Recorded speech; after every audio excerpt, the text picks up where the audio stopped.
Hello. This podcast is not for children. I just wanted to let you know that first thing. Additionally, it's a podcast where four friends get together and we try to amaze each other with facts about the world and about how we found out those facts about the world enough to make each other say, "Holy fucking science!" And today we are joined by Nicole Sweeney. Hello. Hello. Tell us about yourself.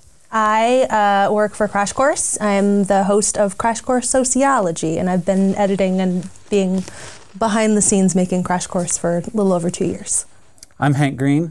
I make videos on the internet. This is Ceri Riley.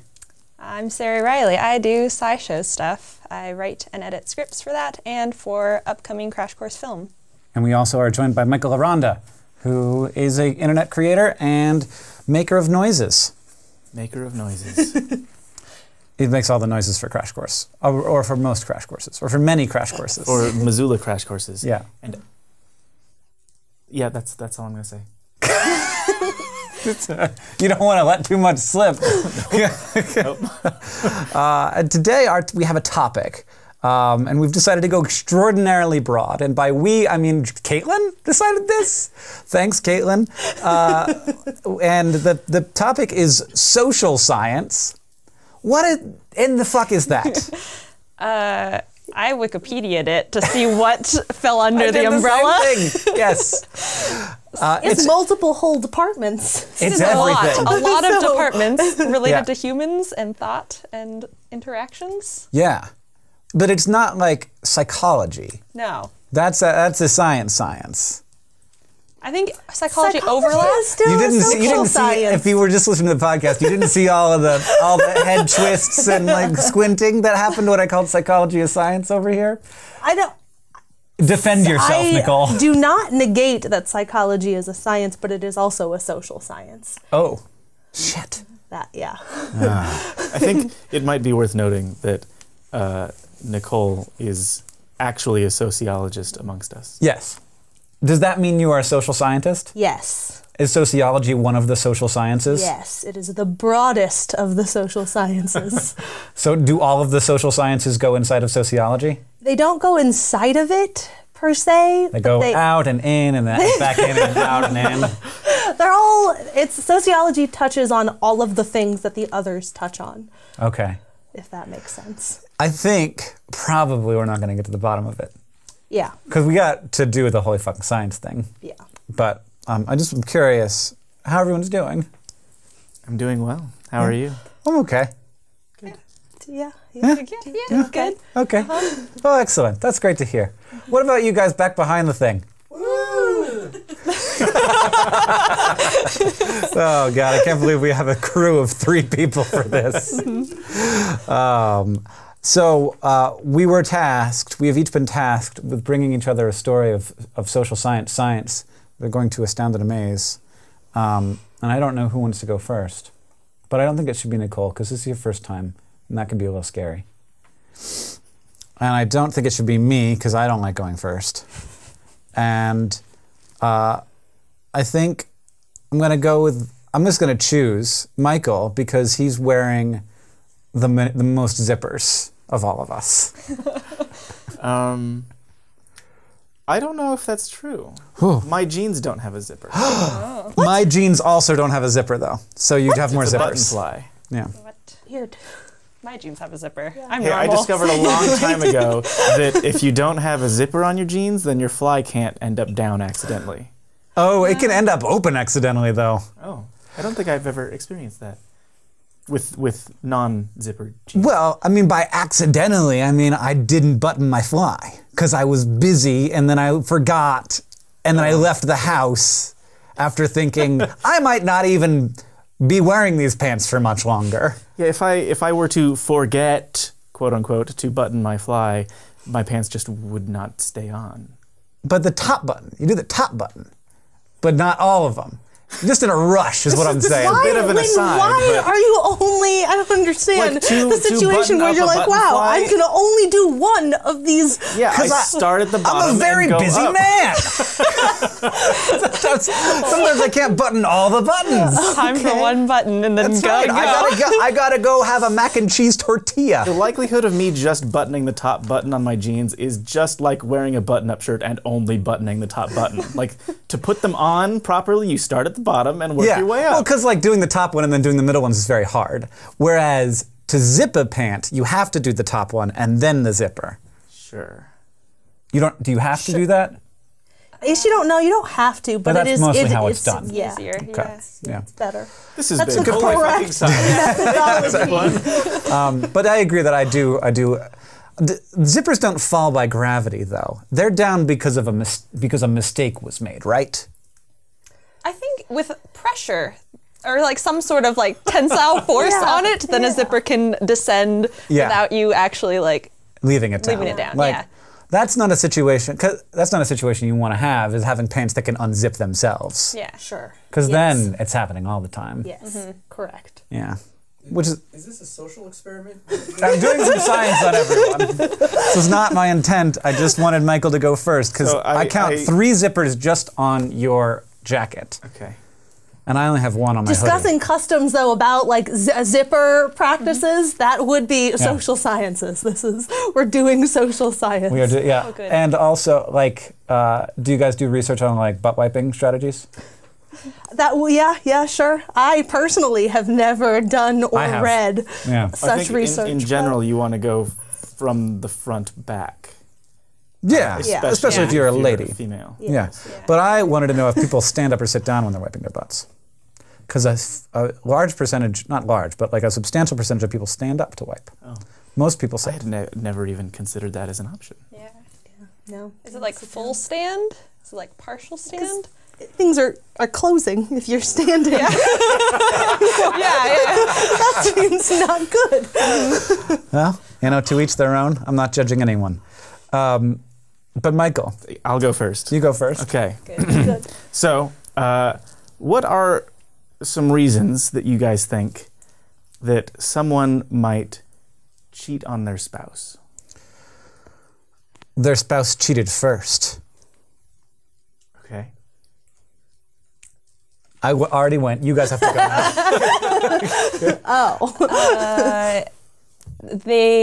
I feel like there's a whole bunch of like, if they don't feel emotionally supported, they fell out of love, like all those, that category of. It's a super hot person that they want to do it with.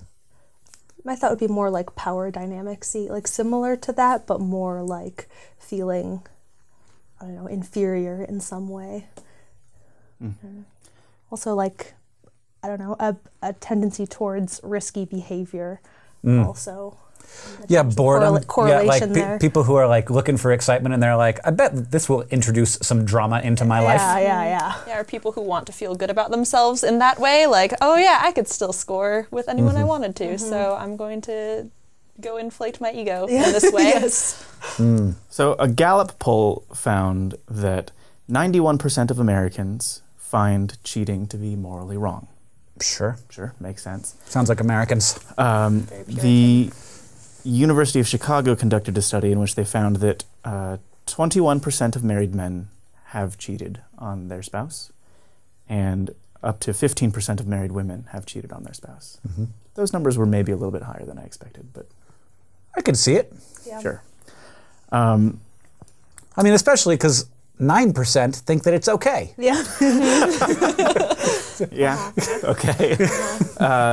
So a study of 7,400 twins found that certain variants of genes that affect vasopressin receptors were associated with an increased infidelity in women only. Huh.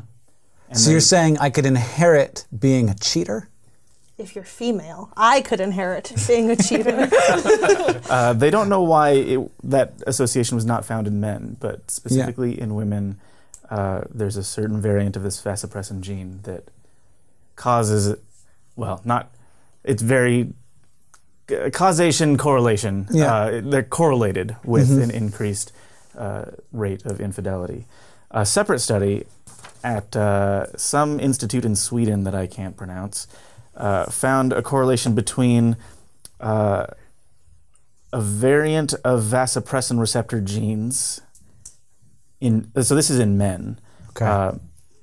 There was a correlation between a specific variant of the vasopressin receptor gene in these men and the quality of marriage reported by those men's spouses. So, do you know what vasopressin is? I read the Wikipedia article this morning, and I don't remember anything because about I read like vasopressin and dopamine, like all of the fun brain drugs. Sure. And, I don't remember them. Yeah, I mean, basically what I know about vasopressin is that like it helps you pee or not pee, and it changes your blood pressure. That's like all I know about it.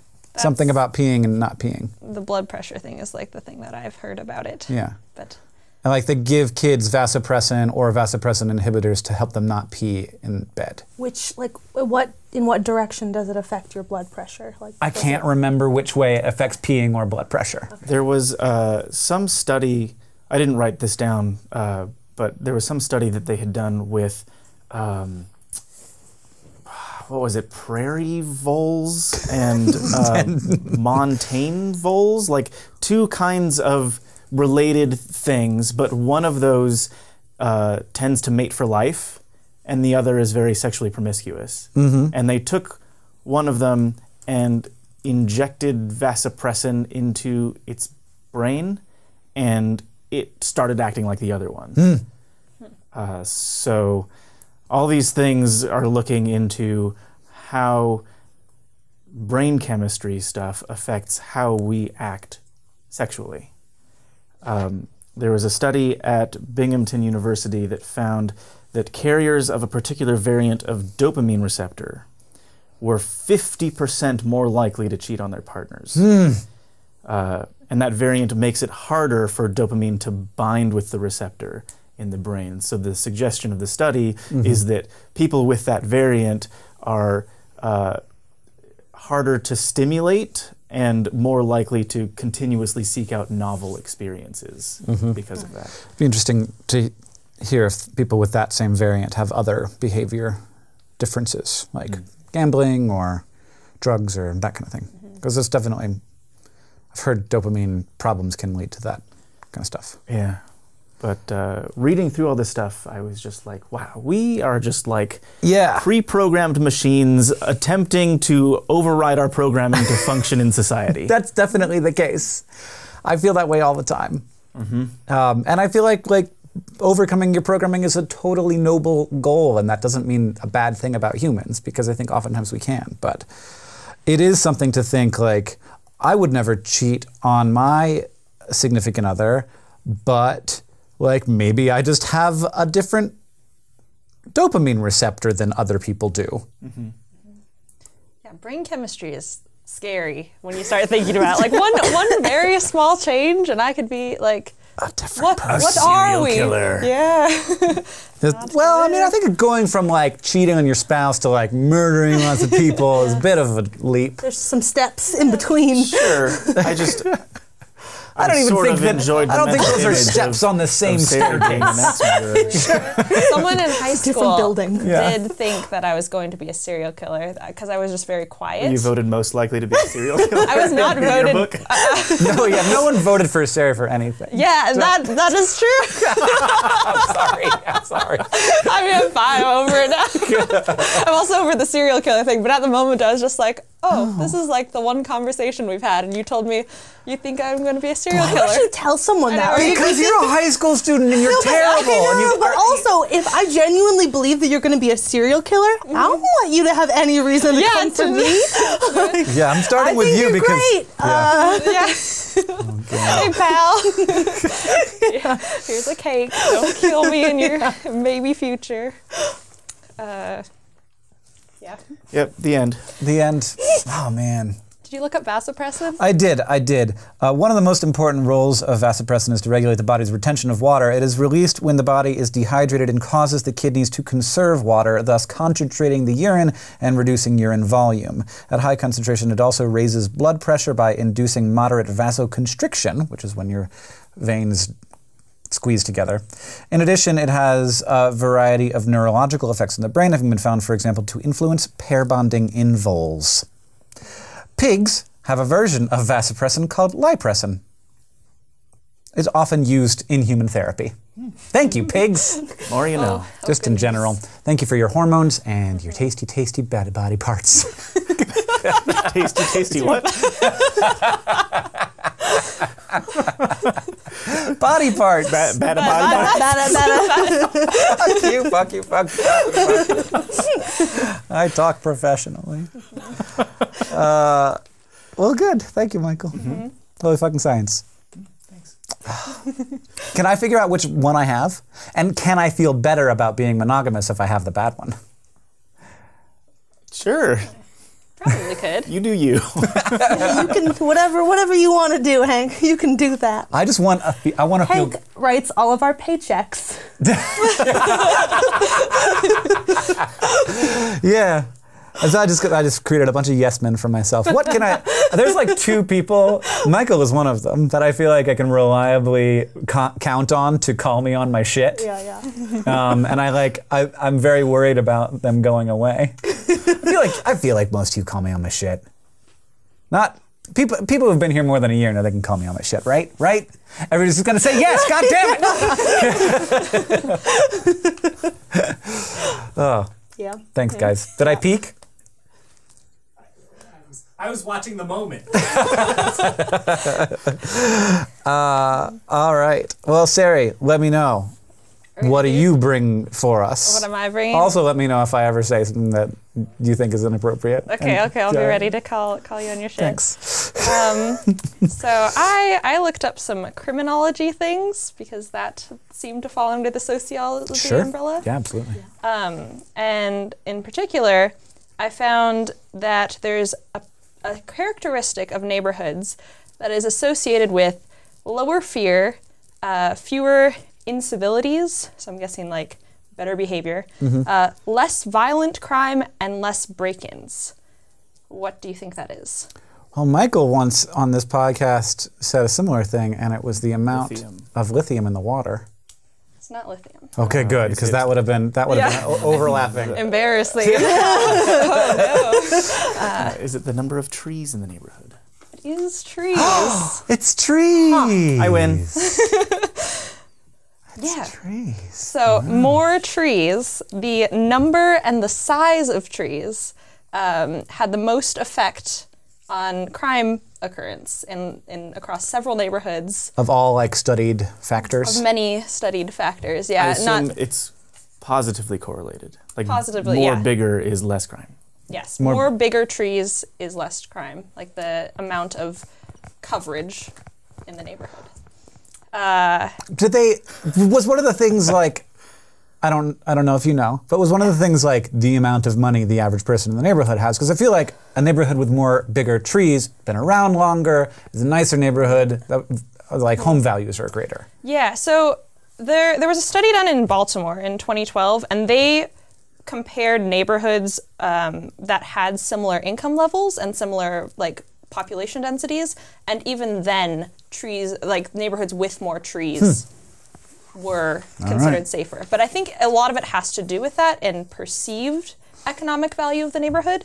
So the two main reasoning behind it is because of what's called territorial personalization, which is basically like you mark your land as an occupied space, and like someone lives here and someone is taking care of this property. Right.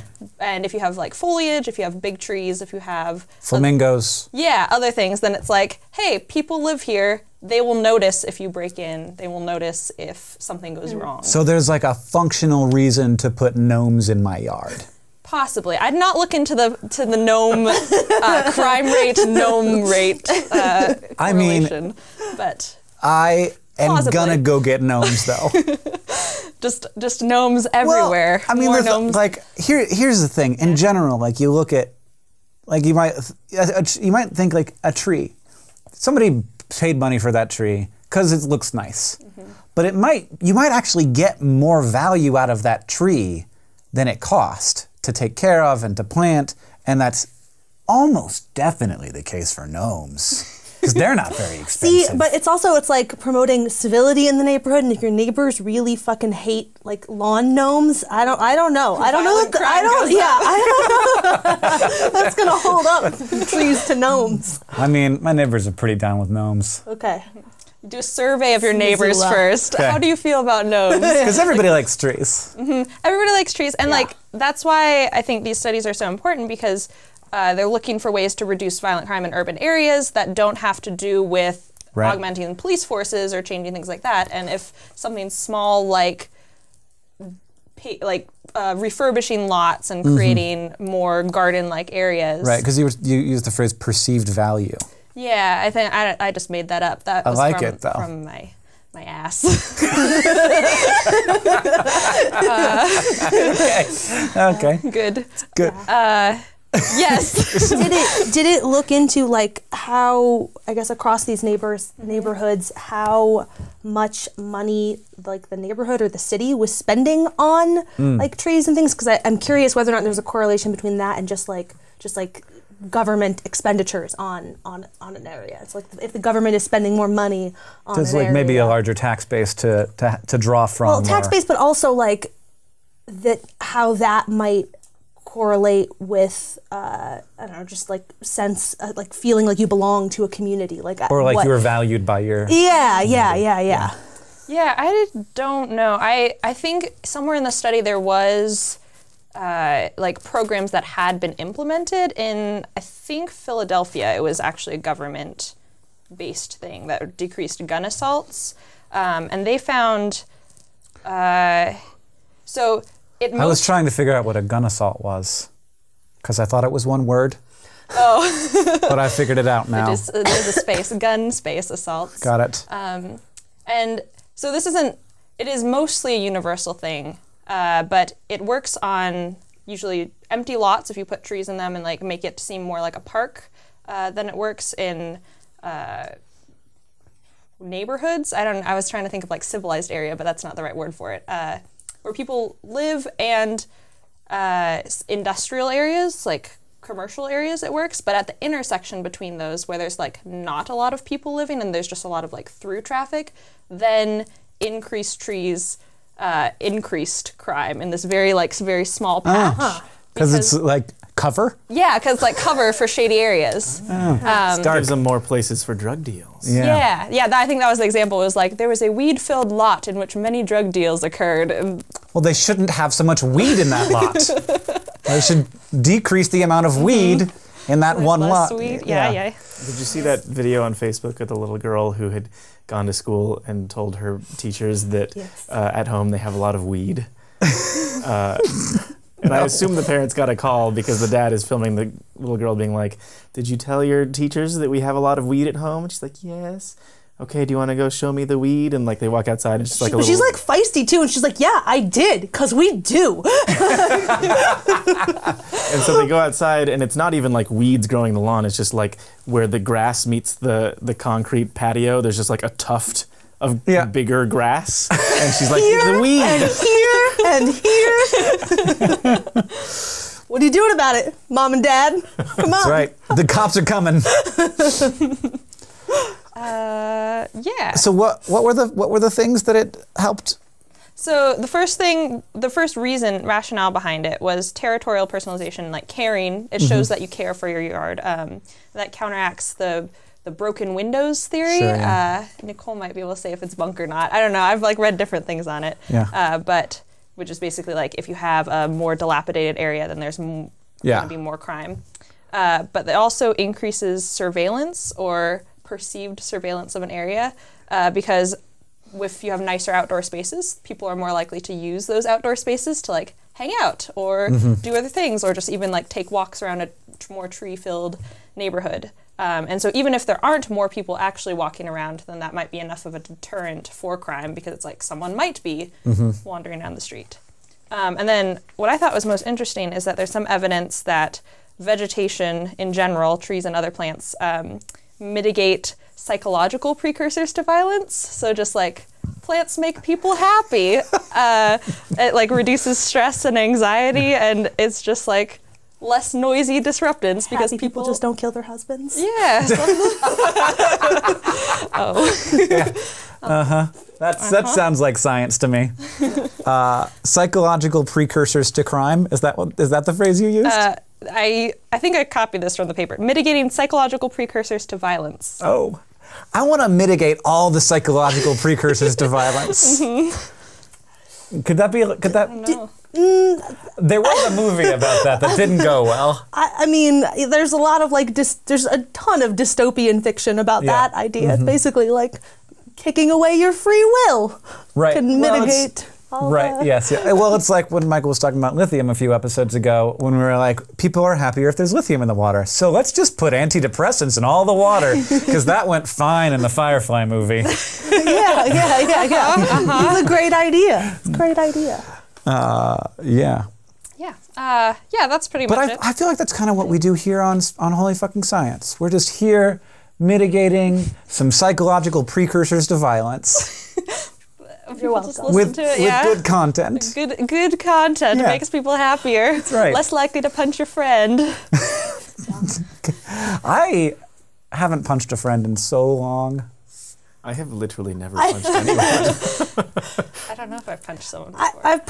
I definitely have punched my little brother before. Right, that's mostly the friend I'm thinking of. Yeah, okay, sure, is my brother. Sure, yeah. I was about to say I've never punched a friend, but okay, I guess he counts. Counts, yeah. We were friends back then. Yeah.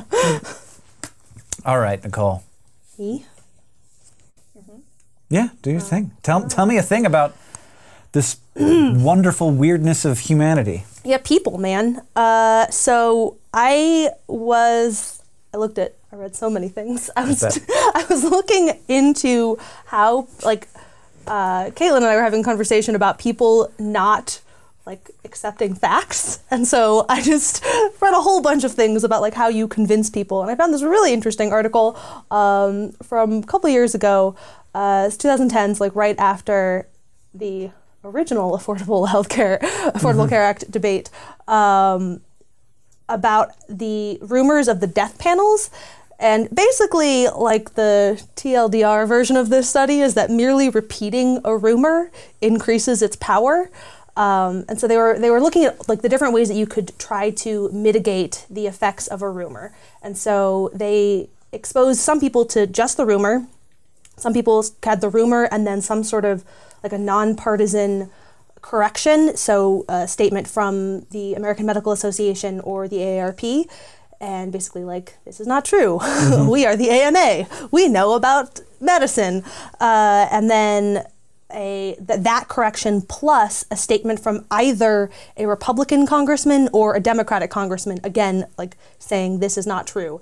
And in pretty much all cases except for one, merely hearing about the rumor reinforced the rumor for people. But one thing that did have a positive impact was the statement from the Republican congressman. So hearing from somebody who seemed to have a vested interest in getting you to believe the rumor, saying that the rumor wasn't true, that did cause people to say, okay, no, wait, maybe this isn't real, this isn't a thing. But that effect wasn't lasting. And so in all of the follow-up surveys, even those people were yeah, but I heard it a whole bunch, so it's probably true. No. So basically. So whenever you hear somebody being boy, they sure are being silent on this one, they must be guilty. You're no, they just don't want you to believe this false thing by talking about it more.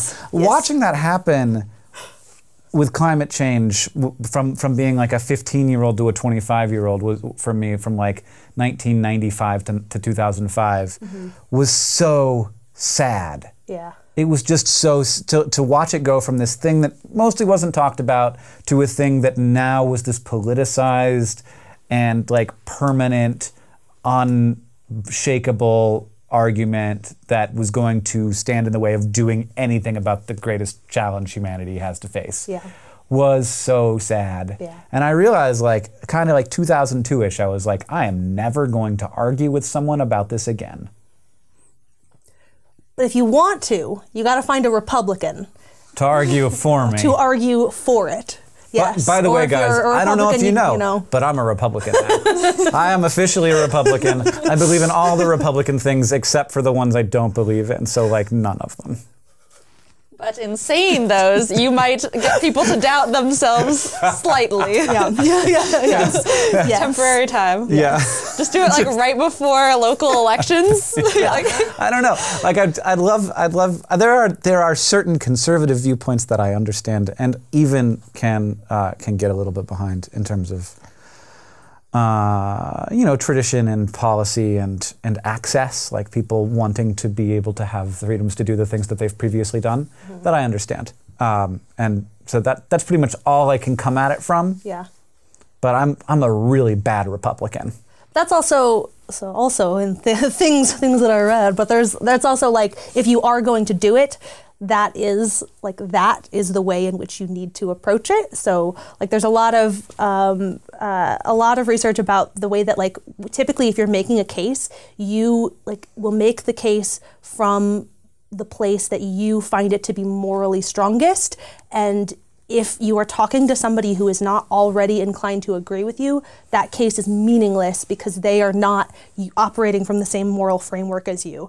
And so, like, again, sticking with this, like the Republican Democrat divide, like the Republican moral values are like loyalty, traditionalism, like those kinds of things, as opposed to like Democratic moral values of like fairness, equality, those kinds of things. And so liberals will typically make arguments from that place of like fairness, whatever, and like, but that's not compelling to the, and vice versa. And like, so if you want to make your case to somebody, you have to like access their sort of moral framework and reposition. And that actually does work sometimes. Right. I was reading about this when, as we've been having our most recent immigration debate in America, and thinking about framing instead of how I think of refugees, which is like these people have had the worst possible thing happen to them and we need to help because there is an obligation when you are in a position of power to help people who are completely powerless and may die. To reframe that as like people since the founding of this country have been coming here to live a dream, and these people want to live that dream. And just as my ancestors did. Yeah, So it's appealing to like patriotism, and it's a little bit better, but still at the same time, like at every turn of America, the new people have always been distrusted and we have not wanted them to come. And at every turn, it has been better to let them in because we need to be America, and that is what we are. But anyway. Yeah, but if you want to convince people of that, you have to get to where they are. I do like it's sort of remarkable to me that like people in the sciences don't look to the sciences as often as I would expect them to ask questions about how to have these conversations the right way. And we are much more driven to have the conversation in the way that makes us feel good, rather than the way that will actually get stuff accomplished. Yes. There's also, just recently, this is like a good SciShow psychology topic, but about how like the parts of the brain that are activated when being confronted with information that disagrees with strongly held political views versus like mundane, so like the example in the thing that I was reading was Albert Einstein was a great physicist, and like that part of the brain, like that people are much more persuadable because of like what is firing in your brain on that. Like you can convince somebody that is not true. Whereas if you tell somebody a fact that disagrees with a deeply held political belief, like it flares up a part of the brain that is associated with like strongly associated with identity in a way that like more mundane facts are not. And so that has a lot to do with why. And so like you have to find ways to divorce that idea from people's sense of themselves if you want to move them on that idea. I think this is a thing we have sort of intrinsically known forever because we have always tried to tie political goals to a large group of people's identities so that we can make them feel... That's like that's what politicians do.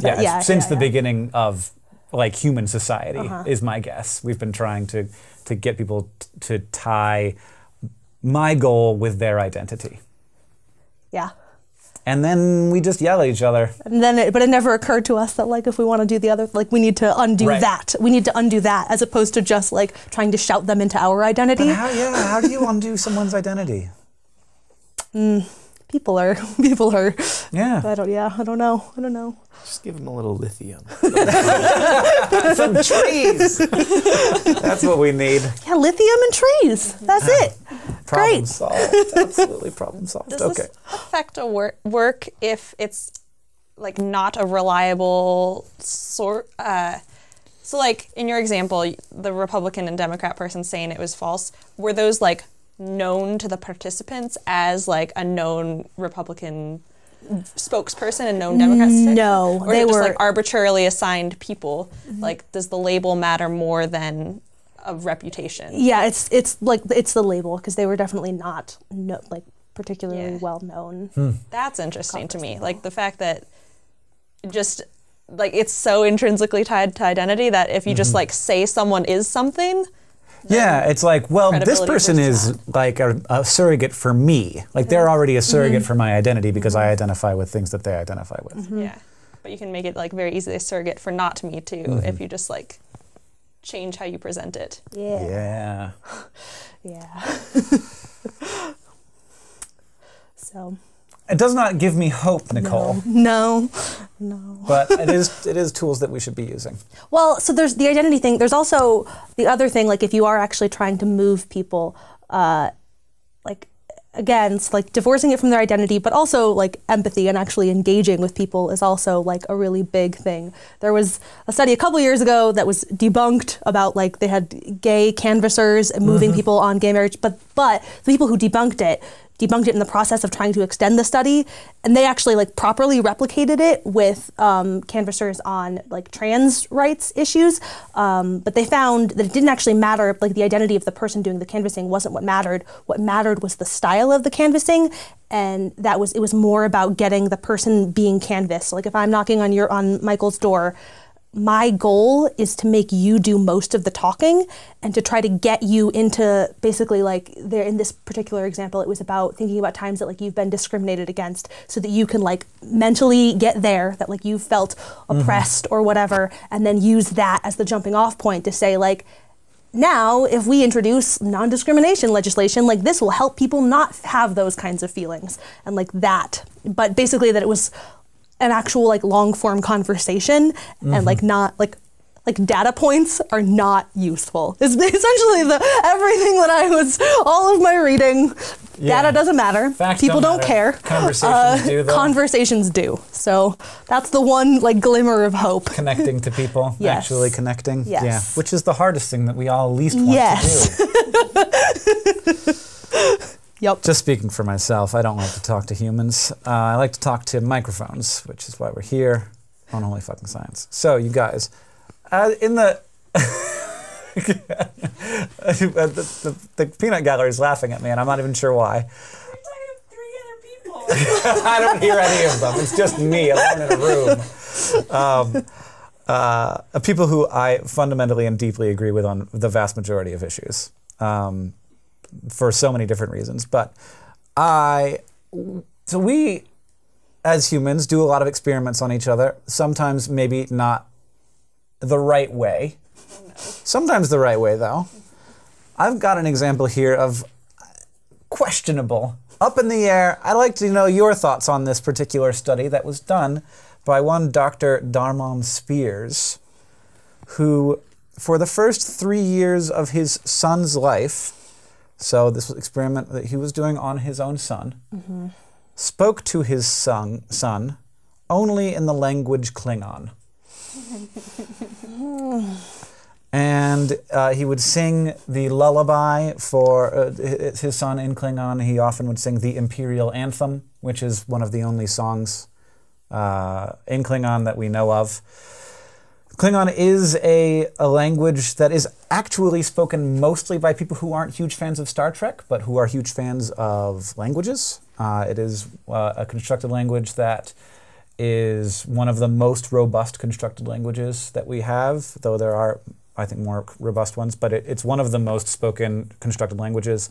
There's about 20 to 30 fluent Klingon speakers on Earth right now, which is actually higher than most constructed languages. It's pretty unusual for any constructed language to be spoken by many people. There's a beta version of a Duolingo course in Klingon available at Duolingo right now. Sure. As you might imagine, Klingon isn't a super robust language, so it doesn't have a ton of words for things that we have.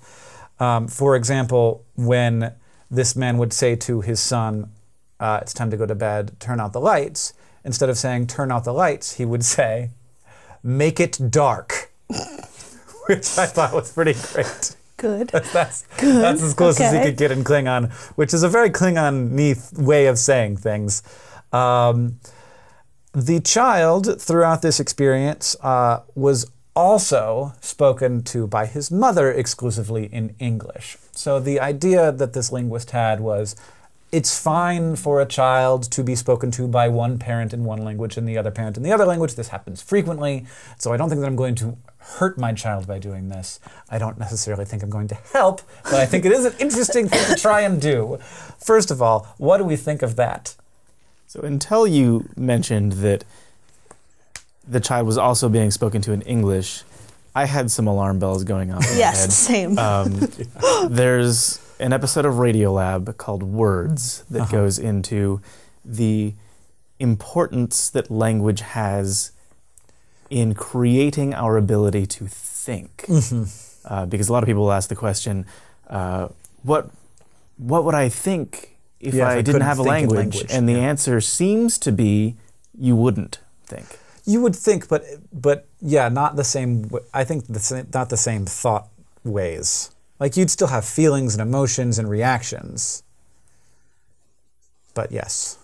So I was thinking that by speaking to the child in, as you said, a not very robust language would severely limit the child's ability to have complex thoughts in adulthood. Also, worryingly, Klingon, pretty violent species of people. Yeah. And I wonder if just learning to speak in Klingon, if maybe it would make you be interesting.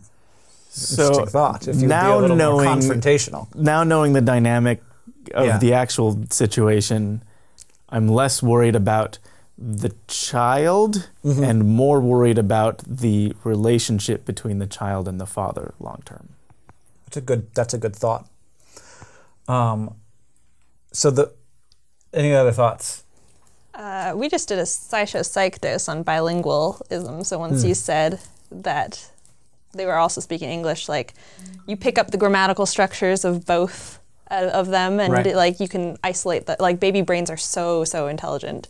Like, even though they're not intelligent in the same way we perceive an adult one as, but like, they can separate words for objects or conflate meaning or like understand that. So I'm not too concerned. I think what my initial gut reaction was, like, when I just thought he was speaking to his child in Klingon was, does it have like similar grammatical structures or things like that? Because I feel like you can be raised learning one language and then you can transition to another, like Romance language, and still learn grammatical structures and things like that, because you have the idea of what language is in the first place. But depending on how robust it is as a language in general, then you might just like, there are so many other words. There are verb conjugations that don't exist in this reality. It's also just like developmentally too. Like, my thought was just like what this kid was being exposed to, and so like, if the idea was to only expose the kid to Klingon, then this would also mean that socially, no TV, I'm like, what happens when you put this child out into the world, and they only know their Klingon-speaking dad.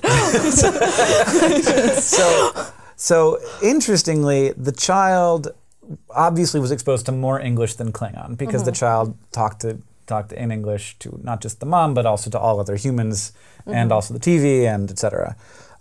So the child understood Klingon, but mostly didn't speak it. So there were a few Klingon words that the child would speak, but just to his father. The first Klingon word that he spoke was vessel. It's hivja. In Klingon was the first, and I would like you to guess why vessel was the first word that this child spoke in Klingon.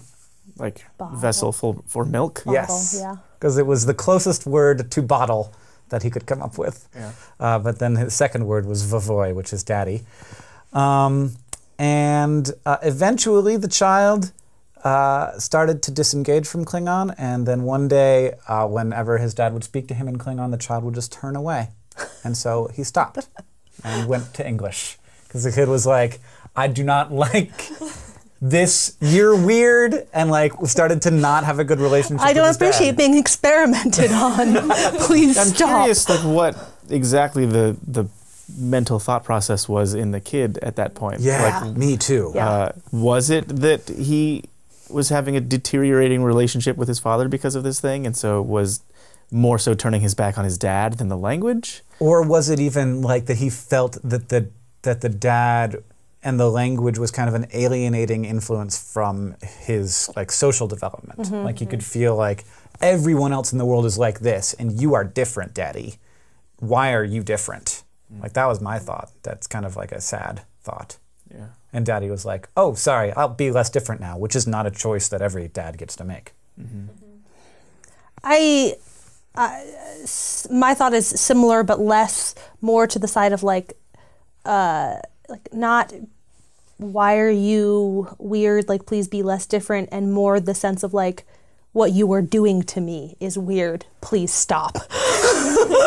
But like, does he know that it's being done to him so Yeah, I much don't as know. just like That this I is the don't way know. that my dad is? Yeah, I don't know. I don't know. What 3-year-olds think. Yeah. But this child is now a teenager and cannot pick a Klingon word out of a lineup. So it did not make him he was a fluent speaker of Klingon when he was 3 years old, in that he could understand all the Klingon words that was said to him, but he does not speak Klingon now. His dad still does though, because he's a super dork. So yes. Have they interviewed this kid about like, what's your relationship with your dad like, and tried to tease How out? you doing developmentally? Like, I just. Do you feel okay? Yeah.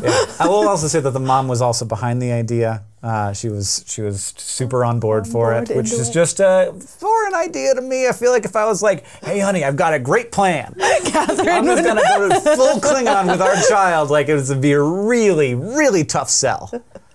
I feel like he couldn't have done the experiment if she wasn't on board, No, because yeah. he couldn't like squirrel the child away and like whisper to him in Klingon and then return him to his mom. Yeah. I feel like I can imagine Catherine's face. Oh yeah. We've all seen that face. We've all seen that face. Yep. Me more than anyone, is my guess. Well, thank you all for bringing your wonderful thoughts and minds to my Hear to Holy Fucking Science. Would you know where I was going? Because I didn't. To Hear to Holy Fucking Science and your stories of the social sciences. I feel like I know more about humans now. How do I end the podcast? You can tell people to find it on SoundCloud or iTunes. It's officially on iTunes. Okay. Or the YouTube channel. This podcast is on SoundCloud. It's on the YouTube channel at youtube.com/holyfuckingscience, and it is on iTunes. You can search for Holy and Science, and you'll find it. If you want to leave us a rating on iTunes, that would be lovely. If you want to go and check us out in the video form, you can see what we look like and stuff. But otherwise, it was a pleasure having you here. This podcast is directed by Lou Winkler. Caitlin Hoffmeister helps with stuff. Stefan is our sound person, and the music is by Michael Aranda right here, and also by a band. That My brother's band called The Unsung. The Unsung does our theme music, so thanks to them.